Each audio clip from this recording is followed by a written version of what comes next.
It has been more than a week since Hurricane Helene swept through parts of the southeast, and the road to recovery is a long one. At least 218 people have died across several states as a result from the storm, and hundreds of people are still missing. Now survivors are faced with the daunting task of rebuilding their homes and their lives. A man who used to live here in Longmont risked his life to rescue a woman who was almost swept away by the floodwaters in North Carolina. 9 News reporter Rhea Jaw spoke with him, and Rhea, he told you the decades living here in Colorado helped him save that woman's life. Yeah, his name is Eddie Hunnell. He lived in Longmont for almost 20 years, and this video of him jumping in to save this woman in North Carolina has now gone viral. After fly fishing in Colorado for years, he knew that canoe you just saw wouldn't stand a chance against the current. Although Colorado waters are calm right now, I love Colorado. I used to float and fly fish there a lot. the decades Eddie Hunnell spent on these rivers prepared him for this.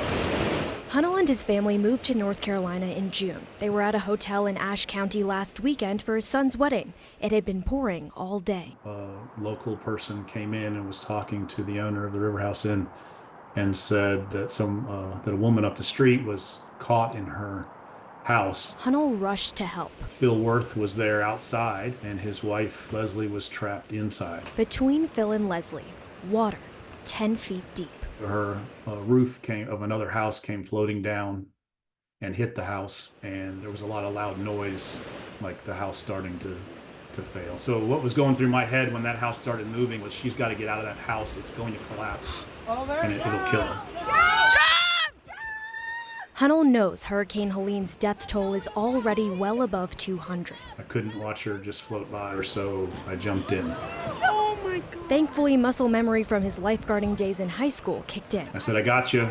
We're going to be okay. At that point, I started swimming as hard as I could. I think everybody was in shock. She gave me a hug in the water before we even got out. So in shock, they almost forgot the reason they were there. So we said, well, we're still going to have dinner, so let's have the rehearsal dinner. So we invited Phil and Leslie to the dinner. Reality set in later that night. I don't know, it just hit me that maybe I could have died. There's so many disastrous stories. People are looking for something good out of it, and this is one of them. So grateful for the calm after the storm. Make me tear up. Eddie said his son had a perfect wedding after it stopped raining. Here is a picture of all three of them after that heroic save. And I just want to point out he's wearing a Boulder 10K shirt from his time here in Colorado. Eddie said he's still in touch with Phil and Leslie. He's now raising money for them after they lost everything in that flood. More information on that can be found under this story on our website. Rhea Jaw, 9 News. Colorado's Task Force 1 is still helping with recovery efforts in North Carolina. Today, the team spent time searching and clearing more than 30 locations along rivers and creeks in McDowell County, that's east of Asheville. Crews are using technical rope work with inflatable boats to try to get to these areas. Let's check in with Lauren Robinson. All right, well, here locally, we're very dry, we're very sunny. We're going to continue to see temperatures reaching or maybe breaking records. Today, we matched a record high when we made it to 87 degrees. We matched our existing high for the day last set in 1997. We've been very dry, though. We're at just under 12 inches of rain for the year, which leaves us at 0 rain for the month. And we're over ½ an inch short of where we should be for moisture for the year. So we need more moisture. We just don't have any in the forecast, and none really heading our way. This afternoon, we saw warm temperatures, though. We were in the 80s for most of the Front Range and Eastern Plains. Some areas maxed out in the 70s, but the mountains even got into the 70s, and we saw more 80s across the western slope. As we go into the day tomorrow, our warm, dry, windy conditions will increase our fire risk across most of Colorado, including Denver and the I-25 corridor here. So we're going to watch for that increased fire weather danger as we go into the day Saturday. Sunday, we cool down just a bit for one day, and as we move into next week, we're looking for more sunny, warm weather in the forecast. I'll have more details on all of that for you just ahead.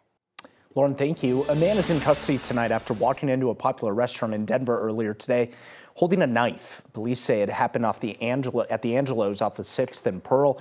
A manager tells 9 News he started accusing people of things before taking off while holding that knife. Luckily, no one was hurt, and the man left before being tracked down and arrested by police.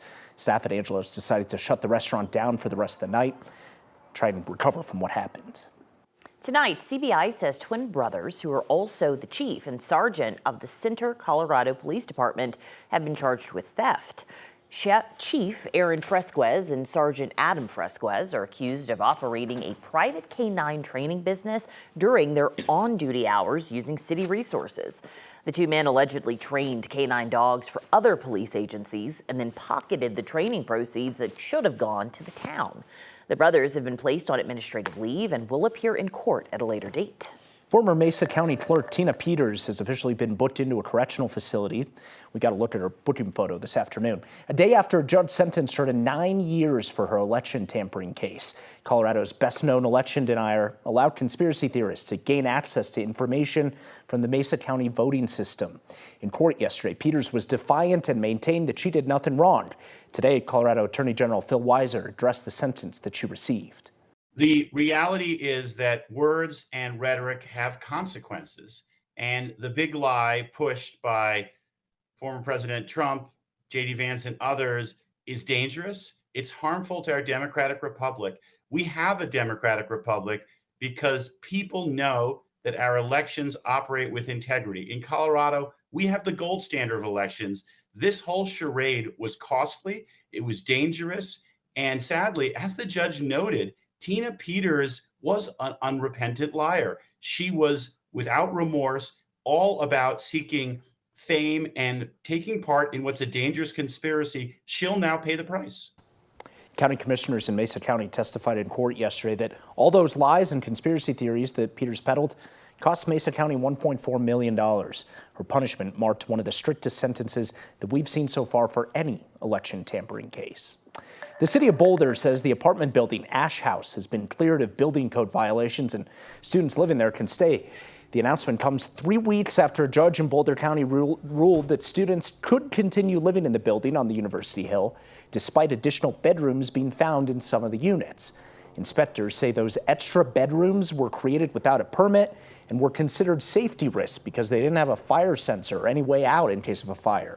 Tonight, the city says the property owners have gotten those bedrooms up to code and permitted. They're working to dismiss a lawsuit against the property owners right now that the issues have been resolved. City of Denver is taking a pause on finding new properties to move people off the streets and into shelters. The city has spent millions of dollars on the effort and now says they have enough space. And for the first time, more people in hotels or tiny homes are moving into permanent housing instead of leaving shelters and, going back onto the streets. Cole Chandler is the senior advisor on homelessness to the mayor. He told City Council this week they're moving about 5 people indoors every day. We had also seen an uptick in terms of connection to services from individuals that were in our program. So more people getting access to vital documents, more people getting IDs, more people connecting to the services that were being delivered on site. Unsheltered homelessness in Denver dropped 11% in the last year. A point-in-time count took place in January, which found 1,200 people were unhoused on that single day. Today, there are more people living in these hotels and tiny homes than outside. Nearly 1,600 people are currently living in those shelters. Bus transit along East Colfax is expected to improve soon in the next 3 years. You call that soon. Groundbreaking ceremony was held this morning for the East Colfax Bus Rapid Transit Line. The project promises to build bus-only lanes in the middle of Colfax from Civic Center Station to I-225 in Aurora. Construction on the first mile starts next week. It'll tear up parts of Colfax and lead to lane closures and traffic until 2027. The Colfax Business Improvement District says stores along this stretch will be affected for some time, so a fund has been created to try and offset at least some of the potential financial impact. Speaking of buses, RTD has hired 2 deputy chiefs who will lead the police agency for the department as they search for a new permanent chief. Dr. Glenell Horn Jr. and Stephen Martin Gano will lead the agency's police department for the next several months as co-chiefs. Both of the men had already been working as deputy chiefs within the RTD Police Department. Comes just 2 weeks after the agency fired their former police chief, Joel Fitzgerald. Still unclear, though, why Fitzgerald was fired, but we do know that he was on leave for the last 2 months. RTD still refuses to tell the public why he was on leave and then fired.